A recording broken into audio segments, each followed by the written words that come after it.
সর্বব্যাপী, সর্বত্র বিরাজমান। বলেন নাউজুবিল্লাহ। আল্লাহ নিরাকার, সর্বব্যাপী, সর্বত্র বিরাজমান। এই আকীদা কাদের? হিন্দু ধর্মের।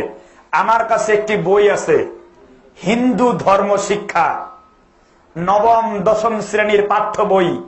1986 সালে এটা পাঠ্য বই রাখা হয়েছে। বহল তবিয়তে আজ পর্যন্ত এটি আমাদের দেশে চলে। দেখি হিন্দু ধর্মে আল্লাহ সম্পর্কে কি লেখা আছে। এখানে লেখা আছে, আপনারা পাবেন, ব্রহ্মা মানে যিনি সর্ববৃহৎ, তিনি নিরাকার এবং সর্বব্যাপী এবং তিনি সর্বত্র বিরাজমান।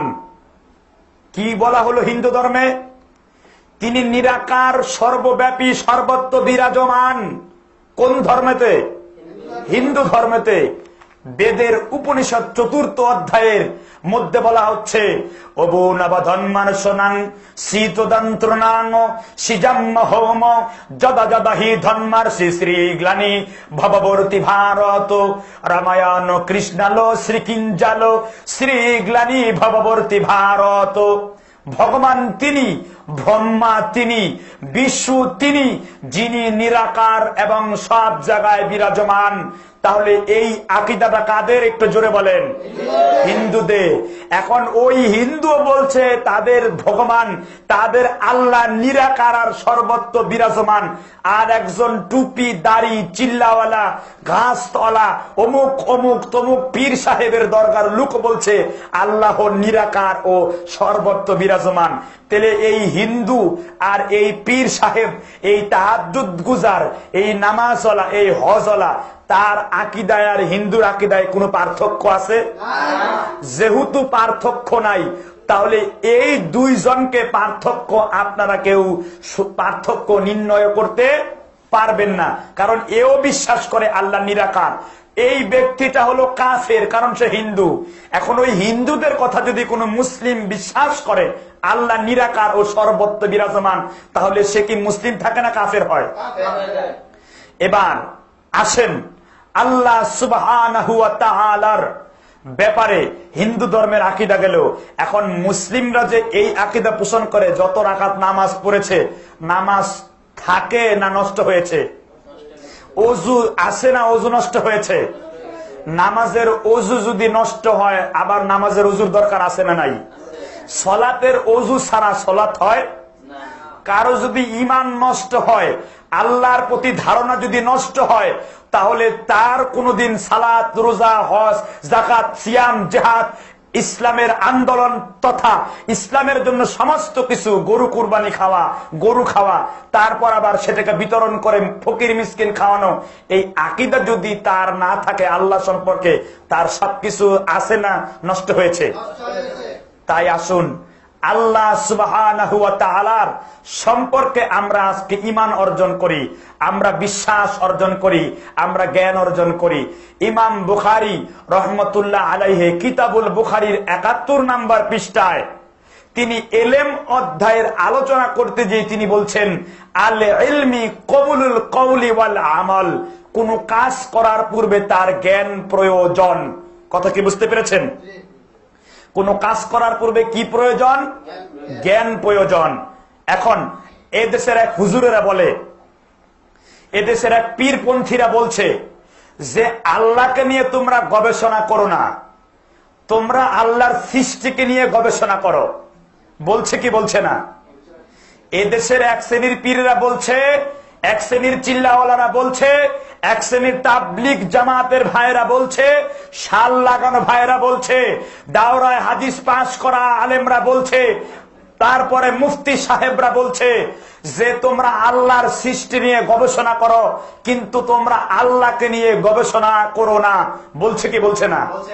আচ্ছা, আল্লাহ তার কোরআনে বলছেন কি আমরা দেখি। এখন সূরা মুহাম্মদের 19 নম্বর আয়াতে আল্লাহ বলছেন, فَاعْلَمْ أَنَّهُ لَا إِلَهَ إِلَّا اللَّهُ, জানো সেই আল্লাহর ব্যাপারে যিনি ছাড়া তোমাদের আর কোনো মাবুদ নাই, আইন দাতা নাই, বিধান দাতা নাই, আইন রচনাকারী নাই, নিরঙ্কুশ ক্ষমতার মালিক নাই। কার সম্পর্কে জানতে হবে তাহলে? আল্লাহ সম্পর্কে। তাহলে এখানে আল্লাহ সম্পর্কে জানা আছে না নাই? আয়াত নাম্বারটা হলো সূরা মুহাম্মদের কয় নাম্বার? 19 নাম্বার আয়াত। আপনারা কথাগুলো স্পষ্ট করে খেয়াল করুন, কারণ এটা গতানুগতিক কোন ওয়াজ মাহফিল না। এটা হলো একটি শিক্ষক যেমন ছাত্রকে অঙ্ক শিখায় দেয়, এটা অঙ্ক শিখাবার একটি ময়দান। কথা কি বুঝতে পেরেছেন? আমাদের দেশে তো আল্লাহ নিয়ে বহু ওয়াজ হয়, আমরা সেগুলোর দিয়ে কান দিব না। আল্লাহ সম্পর্কে জ্ঞান অর্জন করার নির্দেশ সূরা ফুরকানের 59 নাম্বার আয়াত। আল্লাহ বলছেন, আল্লাযী খালাকাস সামাওয়াতি ওয়াল আরদি ওয়া মা বাইনাহুমা ফি সিত্তাতি আইয়ামিন সুম্মা ইসতাওয়া আলাল আরশ আর-রহমান ফাসআল বিহি খাবীরা। তিনি হলেন আল্লাহ, যিনি আকাশ এবং পৃথিবী এই দুয়ের মাঝখানে যা কিছু এসেছে, যত প্রাণী আছে, যত জীব জগৎ আছে, সব কিছুকে আমার আল্লাহ 6 দিনে সৃষ্টি করেছেন। বলেন সুবহানাল্লাহ। কয় দিনে সৃষ্টি করেছেন? 6 দিনে। দুনিয়ার 40,000 বছর সমান আল্লাহর কাছে একদিন। একটু জুড়ে বলেন সুবহানাল্লাহ। দুনিয়ার 40,000 বছরের সাথে আপনি আল্লাহর একদিনকে ক্যালকুলেশন করলে এটা পাবেন দুনিয়ার 40,000 বছর। আর আল্লাহ রাব্বুল আলামিনের কাছে একদিন, ওই 40,000 সাথে 6 গুণন দিলে যত হয়। আল্লাহ রাব্বুল আলামিন এই কোরআনুল কারিমে এই কথাই স্পষ্ট করে দিলেন, ফি সিত্তাতি আইয়ামিন সুম্মা ইসতাওয়া আলাল আরশ। তারপর তিনি এই 6 দিনে বর্ণনা করার পরে তিনি বললেন যে আমি আল্লাহ স্থাপন করেছি কোথায়? সুম্মা ইসতাওয়া আলাল আরশ। কার উপরে? আরশে আযমের উপরে। তা আমাদের দেশে যে জারি সারি ভাওয়াইয়া বাটিয়ালি আছে, আমাদের দেশে গান আছে না? একদল বন্ড মূর্খ এবং এই শ্রেণীর সাথে ওই পীরের শ্রেণীর মিল আছে। তারা গান গায় আর বলছে, পুলুক হইয়া যাই নুরানি চাইলে এক নজর, আইনা বসাইয়া দে মোর কলবের ভিতর বাবারে, দয়াল বাবাই কেবলা কাবাই আইনাল কারিগর, আইনা বসাইয়া দে মোর কলবের ভিতর বাবারে। এক শ্রেণীর মুসলিমরা শুনছে কি শুনছে না? তাদের ঈমান আছে না নষ্ট হয়েছে? আল্লাহ এদেরকে বললেন যে আল্লাহ সম্পর্কে মূর্খের দল জ্ঞান অর্জন করো। তারপর আল্লাহ বলছেন, আর-রহমান ফাসআল বিহি খাবীরা। তিনি হলেন রহমান, তার সম্পর্কে যার জ্ঞান আছে তাকে তোমরা জিজ্ঞাসা করো। তার মানে আল্লাহর হাত সম্পর্কে যে জানে তাকে জিজ্ঞাসা করো, আল্লাহর চোখ সম্পর্কে যে জানে তাকে জিজ্ঞাসা করো, আল্লাহর কান সম্পর্কে যে জানে তাকে জিজ্ঞাসা করো, আল্লাহ সম্পর্কে যে জানে তাকে জিজ্ঞাসা করো, আল্লাহর জাত সম্পর্কে যে জানে তাকে জিজ্ঞাসা করো, আল্লাহর নফস সম্পর্কে যে জানে তাকে জিজ্ঞাসা করো। ঠিক না বেঠি? কারণ আল্লাহর সাথে আল্লাহ সম্পর্কে জ্ঞান অর্জন যারা না করে তারা শিক্ষিত না মূর্খ? আল্লাহ এই কথাটাই কোরআনুল কারীমের সূরা আনফালের 22 নম্বর আয়াতে বলছেন, ইন্নাশ শারওয়াত দাওয়াইবি ইনদাল্লাহিস সুম্মুল বুকমুল লাযিনা লা ইয়াকিলুন। 3 প্রকারের লোক হলে নিকৃষ্ট। কয় প্রকারের লোক? হক কথা বলার ব্যাপারে যে বুবা, হক কথা বুঝার ব্যাপারে যে বধির, এবং হক কথা শোনার ব্যাপারে যার 2টা কান নাই। এই 3 প্রকারের লোক হলো কি? এখন আমাদের দেশে হক বললে এক শ্রেণী চুপ থাকে, সেও নিকৃষ্ট। এক শ্রেণী হক শুনতে চায় না, কানে আঙ্গুল ঝুঁকায় দেয়, সেও নিকৃষ্ট। আরেক শ্রেণী আল্লাহ সম্পর্কে আকার যেন এটার দাওয়াত মানুষকে দেয় না, সেও নিকৃষ্ট। ঠিক না বেঠিক? উৎকৃষ্ট হলো তারাই যারা আল্লাহ সম্পর্কে জ্ঞান অর্জন করে মানুষকে জানিয়ে দিচ্ছে আল্লাহর তাওহীদের বাণী। বুঝতে পেরেছেন? আল্লাহ সম্পর্কে বক্তব্য দিতে যে, আল্লাহর আকারকে প্রমাণ করতে যে, তারা শাইখুল ইসলাম ইমাম ইবনে তাইমিয়াকে অত্যাচার করতে করতে এক পর্যায়ে তার অন্ডকুশের বিচি কেটে দিয়ে সেখানে লবণ ভরে দিয়েছিল। সুতরাং এই যুগেও সেই জাহেল আছে না নাই? আল্লাহর আকার প্রমাণ করতে যে আপনাদের ওই আহলে হাদিসরা ইমাম ইবনে তাইমিয়াকে পয়লাবার ছাড়ে নাই, তারাও তাকে অত্যাচার করেছে। কথা কি বুঝতে পেরেছেন?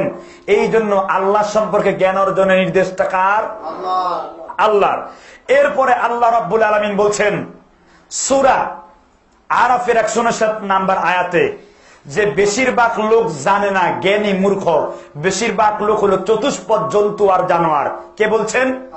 আল্লাহ বলছেন লাকাদ যারা লাকুম ফিল আমদি লাকাদ যারা لجهنم كثيرا من الجن والإنس لهم قلوب لا يفقهون بها ولهم أعين لا يبصرون بها ولهم آذان لا يسمعون بها أولئك كالأنعام بل هم أضل।